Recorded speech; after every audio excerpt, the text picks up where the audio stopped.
তেমনি 24-এর গণ অভ্যুত্থানে যখন মানুষ হাসিনার ফেসিবাদীতে নির্যাতিত নিপীড়িত ছিল, আজাদির স্লোগান উচ্চারিত হচ্ছিল, সেই সময়কালীন বাংলাদেশের সকল মানুষ রাজপথে ঐক্যবদ্ধভাবে নেমে যখন বাংলার মানুষকে মুক্তি দিয়েছিল, সেই সময়কালীন লন্ডন থেকে একজন বাংলাদেশে এসে ছাত্রদল যুবদলের সন্ত্রাসী বাহিনীকে উস্কে দিয়ে বললেন, আমি হলাম বাংলাদেশের এই গণ অভ্যুত্থানের মাস্টার মাইন্ড। ফলত আমরা সেইকালীন যারা ভারত বন্ধু শেখ মুজিবুর রহমান এবং 24-এর গণ অভ্যুত্থানের সময় তারেক রহমানের লন্ডন থেকে ফেরত এসে মানুষের উপরে ছাত্রদল যুবদলের সন্ত্রাস চালিয়ে দেওয়াকে ওই রক্ষী বাহিনী, ওই শেখ মুজিব এবং বর্তমান তারেক রহমানের কোনো আমরা পার্থক্য দেখতে পাচ্ছি না। বাংলার মানুষ সকল ব্যারিকেড ভঙ্গ করে, যেখানে এসএসএফ কে 5 মিনিট দেওয়া হয়েছিল, শেখ হাসিনাকে 5 মিনিট দেওয়া হয়েছিল, যে হয়তো বাংলাদেশের মধ্যে তুমি 5 মিনিটের মধ্যে তোমার এখানে জীবন দিবা অথবা ভারতে পালাবা, সেই সময় আপনারা পুরো বাংলাদেশ ঐক্যবদ্ধভাবে পুরো বাংলার রাজপথে নেমে এসেছিলেন। সেই সময়কালীন 5 তারিখে তারেক রহমান বাংলাদেশে ছিল না। বাংলাদেশে ছিল আবার কৃষক, বাংলাদেশে ছিল মজুর, বাংলাদেশে ছিল রিক্সা চালক, বাংলাদেশে ছিল সবজি বিক্রেতা, বাংলাদেশে ছিল গৃহিণী, বাংলাদেশে ছিল আলেম, বাংলাদেশে ছিল ছাত্র। তারেক রহমানের কোন ছায়া আমরা সেদিন রাজপথে দেখি না।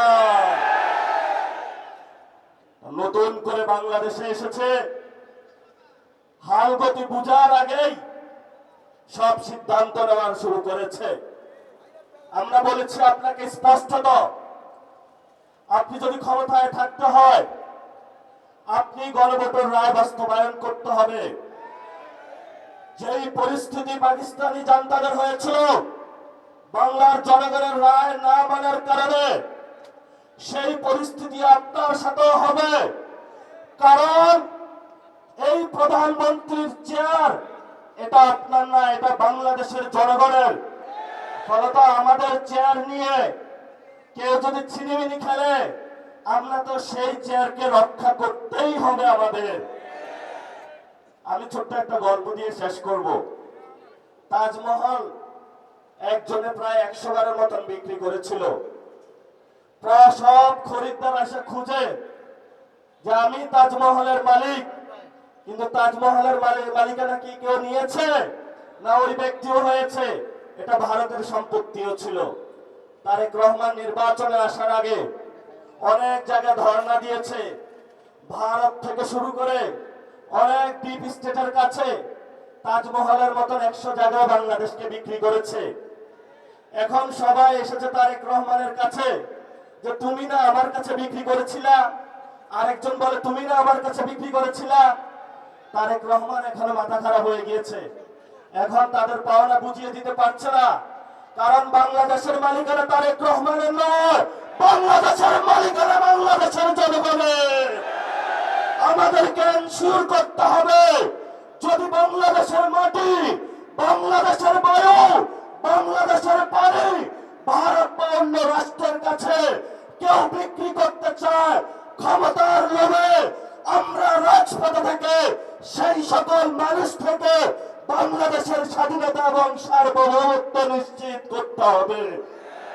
এটা যদি আমাদের জীবনে যায়, আমাদের কোনো পরোয়া আছে?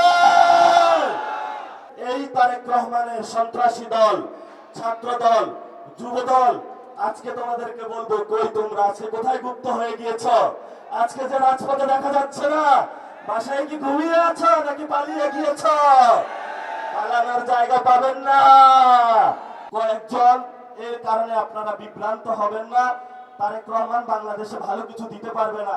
তারেক রহমানের যখন পতন হবে তখন আইসা মায়া কান্না করে লাভ হবে না, তখন একটু পিছনে পড়ে যাবেন। ইতিহাসের সঠিক সিদ্ধান্ত নিতে হবে। তারেক রহমানের সাথে ভবিষ্যৎ নাই, ভবিষ্যৎ বাংলাদেশের জনগণের।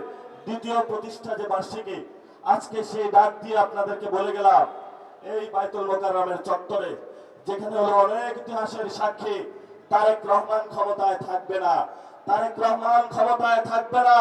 পতন শুরু হয়ে গিয়েছে। এখন তারেক রহমান হলো পিস্তল তাক করবে, আমরা বলি 1400 লোক গেছে, বুকে রাখ গুলি চালান, সমস্যা নাই।